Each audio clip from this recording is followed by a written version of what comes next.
More than 700,000 people have been evacuated in Cuba as Melissa, one of the Atlantic's strongest hurricanes, makes landfall. Polls have opened across the Netherlands in a snap parliamentary election.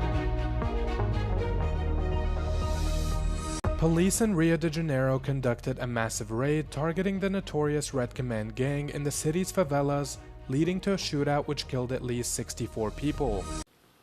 Hurricane Melissa made landfall in Cuba early Wednesday with 193 kilometers per hour winds after battering Jamaica as one of the Atlantic's strongest recorded hurricanes.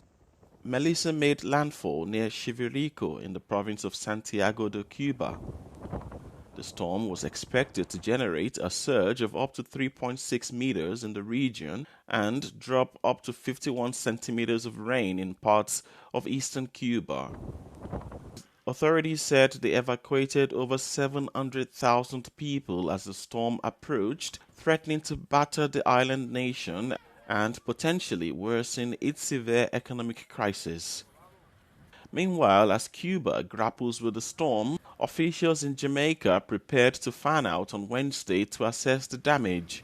The government said it hopes to reopen all of Jamaica's airports as early as Thursday to ensure the quick distribution of emergency relief supplies.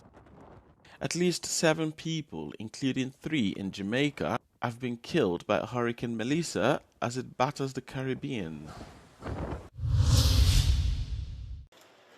Polls have opened across the Netherlands in a snap parliamentary election, which comes after the ruling four-party coalition was brought down by Geert Wilders' far-right Party for Freedom in June. One day before the election, opinion polls indicated an extremely tight race between Wilders' party and more moderate parties, including the Green Left Labour Party, Centre-Left D66, and the centrist Christian Democratic Party.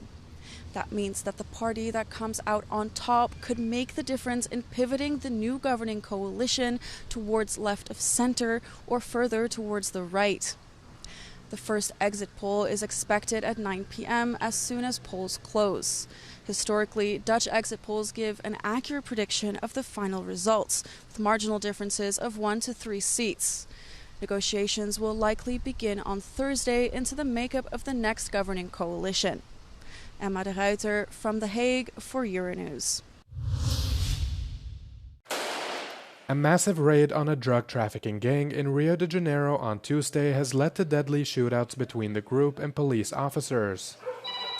Officials say at least 60 suspected gang members were killed in the exchange of fire, and also confirmed that 4 police officers lost their lives. It's not yet clear how many people were injured.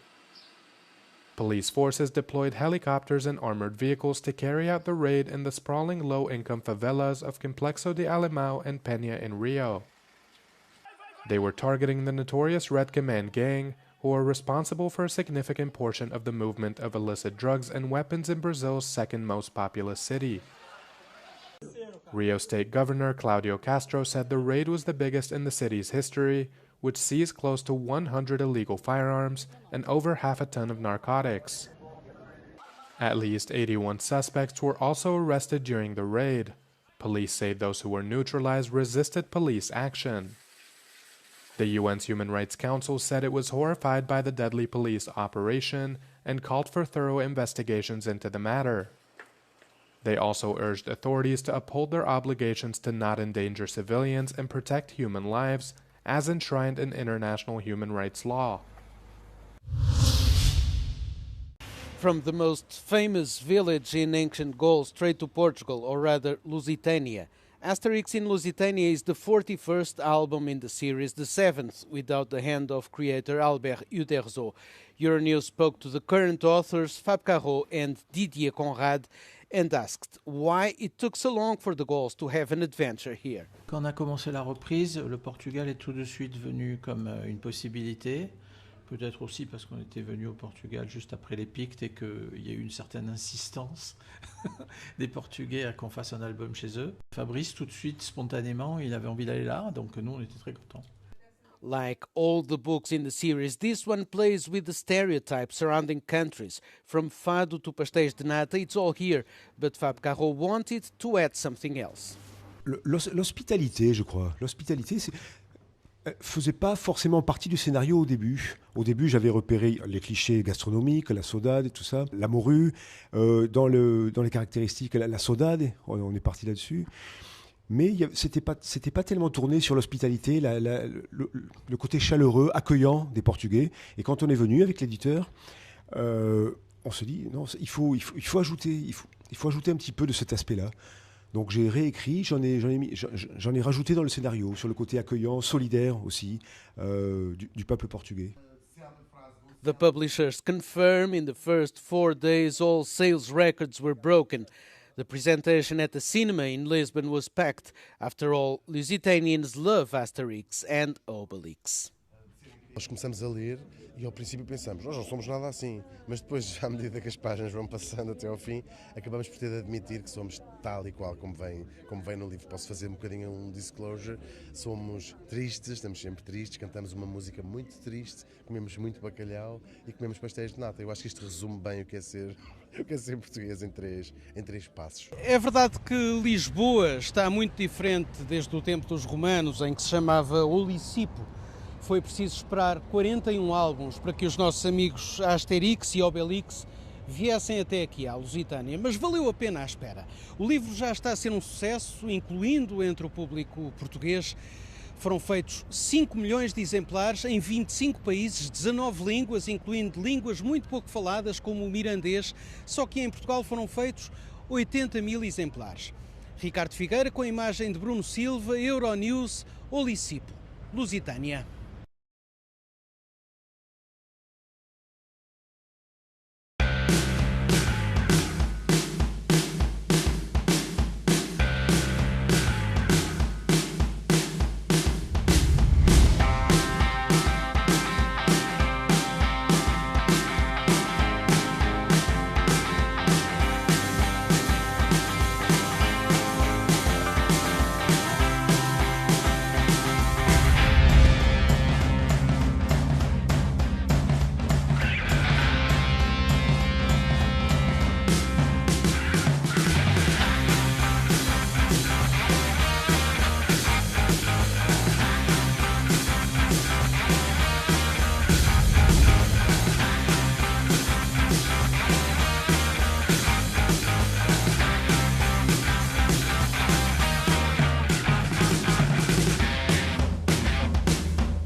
In the heart of the Karakalpak Desert, in northwestern Uzbekistan, far from the world's art capitals, stands a museum that changed the way we think about where culture can live.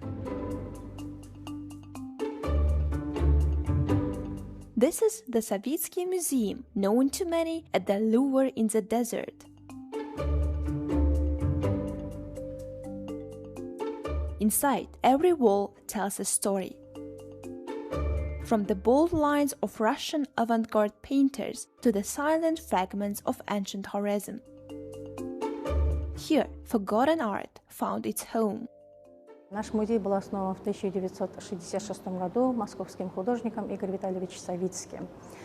Игорь Витальевич впервые приезжает к нам в Каракалпакстан в 50-е годы в составе знаменитой хорезмской археолого-этнографической экспедиции в качестве постоянного художника. Наш музей занимает 2-е место в мире собранием коллекций русского авангарда после знаменитого Русского музея в Санкт-Петербурге. И коллекция нашего музея насчитывает более 100 тысяч экспонатов. И более 80 тысяч из них собирает Игорь Витальевич Савицкий за всю свою жизнь, которую прожил у нас в Каракалпакстане.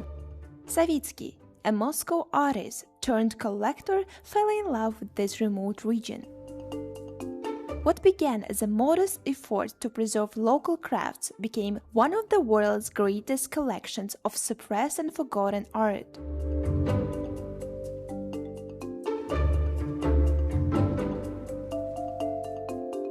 Among the museum's treasures are sculptural works carved from wood and stone, traditional jewelry, and handcrafted household items that reveal the artistry of everyday life in Karakalpakstan. Nearby, vivid paintings capture local traditions and faces, scenes of people, nature, and color that echo through time. Together, these collections form a living dialogue between heritage and creativity. Savitsky's vision built the bridge between the past and modern identity. Конечно, ежегодно нас посещают много посетителей, как местные, так и зарубежные туристы. Интерес растет каждым днем, каждым годом, конечно. Если в прошлом году нас посетили свыше 60 тысяч человек, то уже за 9 месяцев посетили наш музей свыше 11 тысяч иностранных туристов и более 48 тысяч наших местных туристов.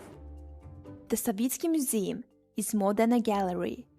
It's a story of defiance, passion, and rediscovery, proof that even in the desert, art can bloom and endure.